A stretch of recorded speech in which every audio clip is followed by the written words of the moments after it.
Queridos amigos do ThinkBricks, bem-vindos de volta, hoje com um convidado especial. Professor Mohamed Marandi, um amigo nosso, acabou de voltar para uma entrevista especial sobre os acontecimentos recentes em relação ao memorando entre a República Islâmica do Irã e os Estados Unidos da América. Professor Marandi, muito obrigado por estar aqui conosco. Muito obrigado pelo convite, é um grande prazer.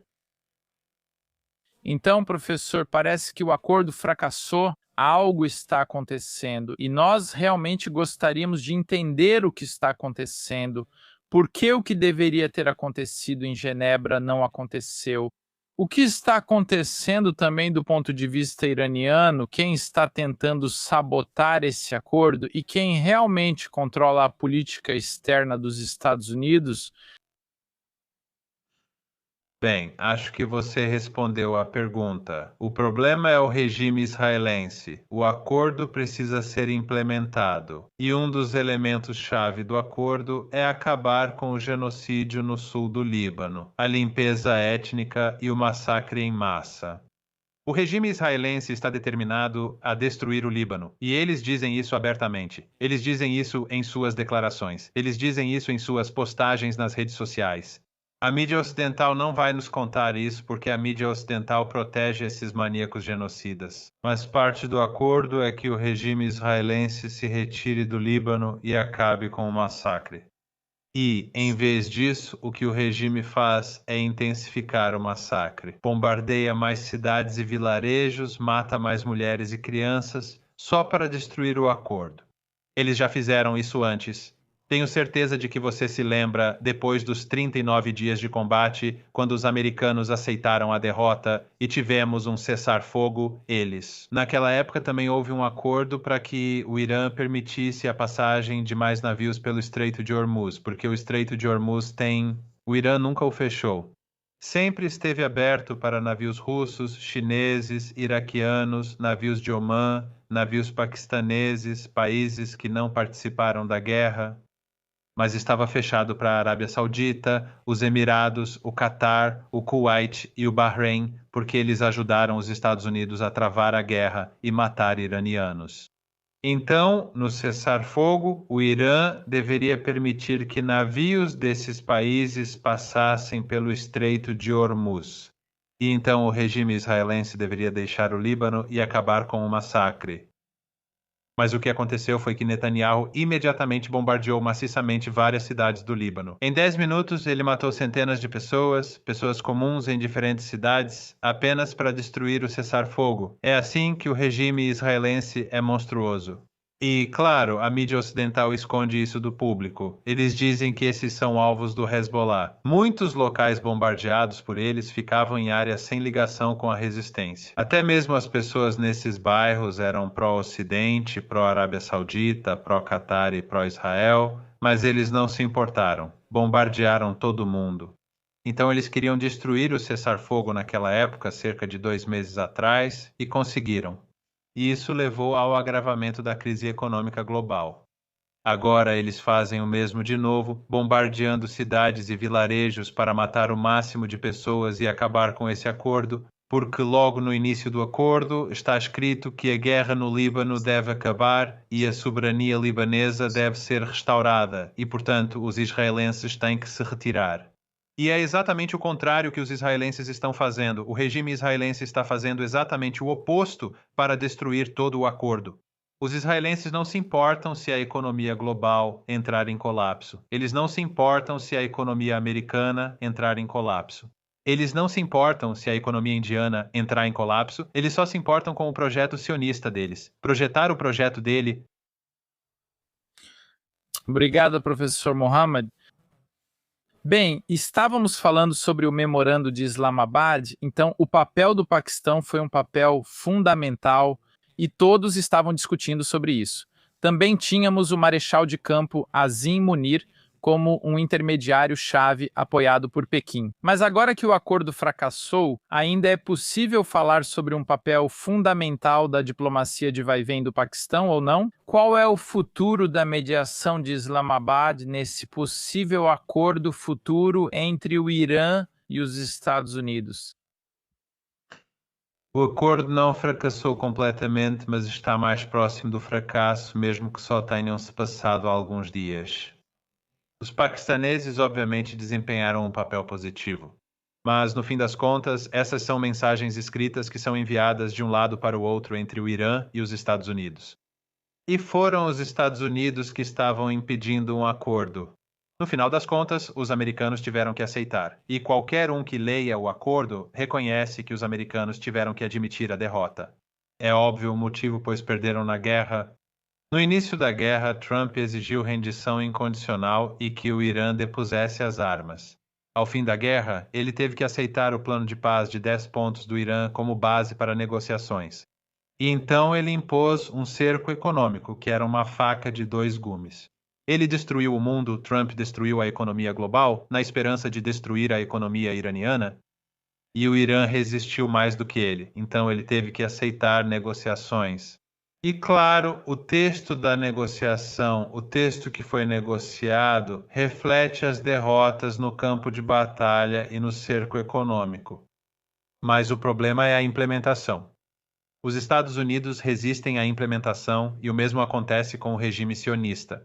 E se o acordo não for implementado, então o comércio vindo desses 5 países.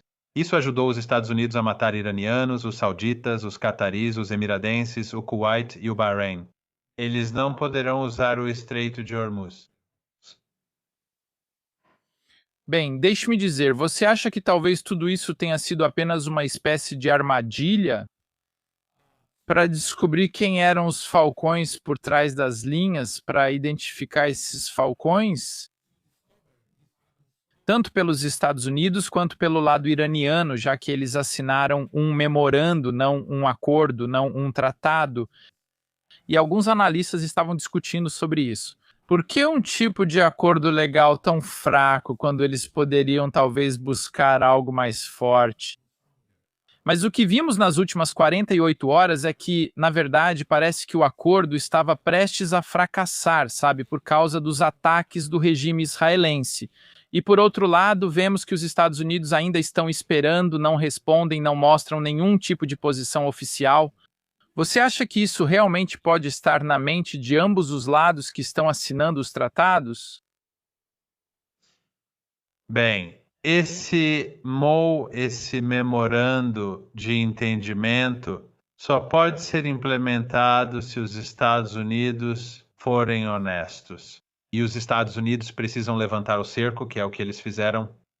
Eles precisam suspender as sanções ao setor de energia do Irã, o que ainda não vimos acontecer. E eles precisam liberar os ativos iranianos, o que ainda não vimos acontecer. Além disso, eles precisam acabar com a guerra, o genocídio no Líbano. O Ocidente tradicionalmente apoia o regime israelense independentemente de suas ações.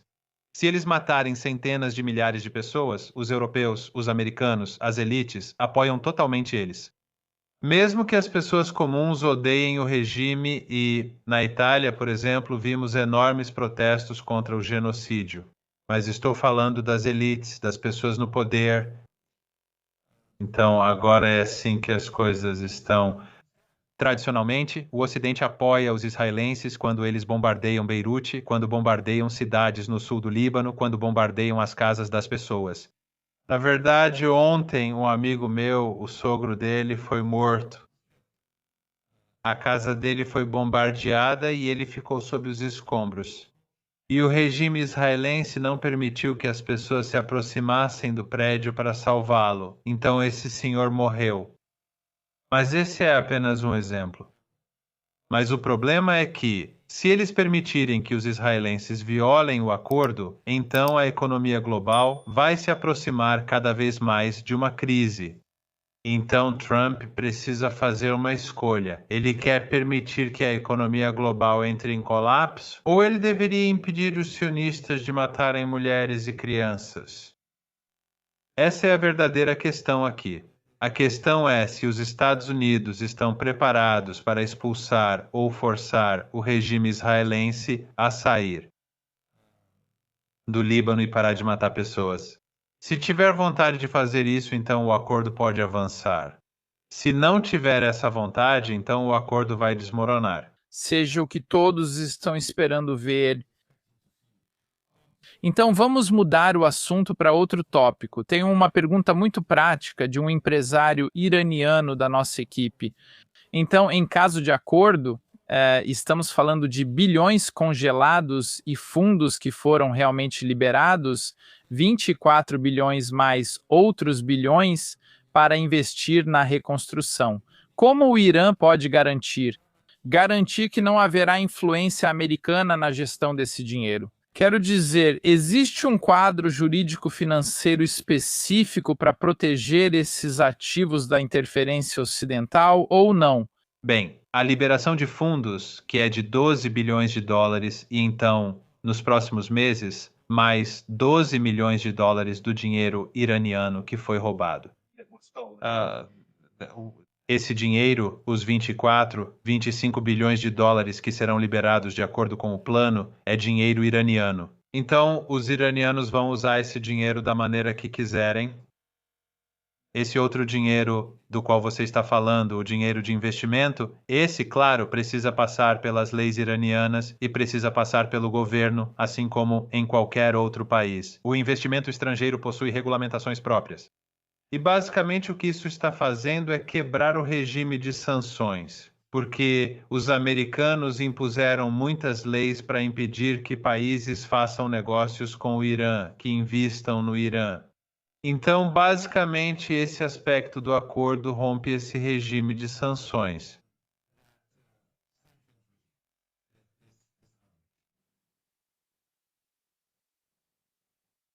Isso é muito interessante porque é um dos pontos que acho que gostaríamos de ver. E claro, estamos felizes que o Irã terá de volta o seu próprio dinheiro. E exatamente sobre isso, sobre essa alavancagem econômica iraniana. Sabemos que os Estados Unidos são muito sensíveis à pressão econômica, especialmente em relação à escassez de energia. Então, como o Irã planeja usar sua influência, como por exemplo, restringindo novamente o tráfego no Estreito de Hormuz para tornar esse tipo de pressão mais dolorosa para Washington? Sabemos que eles não aguentam isso por muito tempo. Mas é importante lembrar que o Irã não iniciou essa guerra e o comércio pelo Estreito de Hormuz sempre foi normal. E os Estados Unidos iniciaram a guerra e aqueles países que ajudaram os Estados Unidos, os iranianos, decidiram parar seus navios. Não todos os navios, como eu disse antes, apenas aqueles que ajudaram a matar iranianos. Então, agora temos um acordo e os navios desses países podem ir e vir como faziam antes. Mas se os Estados Unidos violarem o acordo, então seus aliados que o ajudaram ainda terão restrições. O mais inteligente para os Estados Unidos seria implementar o acordo. Caso contrário, aqueles países que são culpados de crimes de guerra contra o Irã, seus navios continuarão enfrentando restrições. Agora, essas restrições podem ser, digamos, absolutas. Todos eles podem ser restringidos, ou pode ser que apenas um pequeno número deles possa participar desse comércio. Isso dependeria das circunstâncias. Mas o que o Irã quer é a normalização. E a única maneira de normalizar é os americanos acabarem com o genocídio. E eles podem acabar com o genocídio porque são eles que fornecem as bombas, as armas e o dinheiro. Israel desmoronaria sem os Estados Unidos. É um país fraco e pequeno cujas capacidades existem apenas porque os americanos injetam tudo isso no país. Os europeus também, os alemães, os britânicos, mas os americanos fazem muito mais do que qualquer outro. Então, se os americanos querem a normalização dos negócios e do comércio asiáticos e o fluxo de energia, é muito fácil. Tudo o que eles precisam fazer é parar o genocídio. Caso contrário, se eles não fizerem isso, isso significa que o acordo cai por terra e fracassa. E se fracassar, então o Irã vai tratar esses 5 países de forma diferente. Agora, sob a perspectiva do Sul Global e dos BRICS, os Estados Unidos novamente mostraram ao mundo que não cumprem acordos internacionais e não são confiáveis. Então, você acha que esse evento vai impactar nas crenças e na confiança das economias e países emergentes? nas relações financeiras com a diplomacia ocidental e com o sistema financeiro liderado pelos Estados Unidos, ou não? Sistema financeiro ou não? Robert Kagan, que é basicamente o padrinho dos neoconservadores e uma pessoa muito próxima de Dick Cheney, que foi o vice-presidente de George Bush, disse que essa foi a maior derrota que os Estados Unidos já experimentaram. Isso significa que é muito maior do que qualquer outra guerra, até o Vietnã. E isso, eu acho, é uma indicação clara do fato de que o mundo será severamente impactado pela derrota dos Estados Unidos e o Império, claro, já estava em declínio. Mas isso, eu acho, foi um momento muito, muito especial na história. E eu acho que o processo de mudança ao redor do mundo e o surgimento de uma ordem multipolar vai se acelerar. Porque, pela primeira vez, os Estados Unidos falharam completamente. Não é só que o Irã sobreviveu, é muito mais do que isso. O Irã, até o último minuto, estava lançando mísseis e drones contra bases dos Estados Unidos, destruindo quase todas elas, e o restante ficou seriamente danificado. Atacando o regime israelense dia e noite, retaliando quando a infraestrutura crítica do Irã foi atingida, destruindo infraestrutura crítica nas infraestruturas do regime israelense e naqueles países que estavam ajudando os Estados Unidos na guerra. Essa foi uma guerra em que os americanos fracassaram totalmente. E, claro, o Irã saiu muito mais forte. E o Irã se tornou um herói, ou o herói, para a maioria global. Então, eu realmente acho que, como resultado, haverá mudanças enormes. E que isso vai impactar o controle dos Estados Unidos, o controle dos Estados Unidos sobre a economia global, sobre os acontecimentos ao redor do mundo, sua capacidade de impor sua vontade a outros povos e outras nações. Isso vai agir como um catalisador e vai acelerar as mudanças que estamos testemunhando.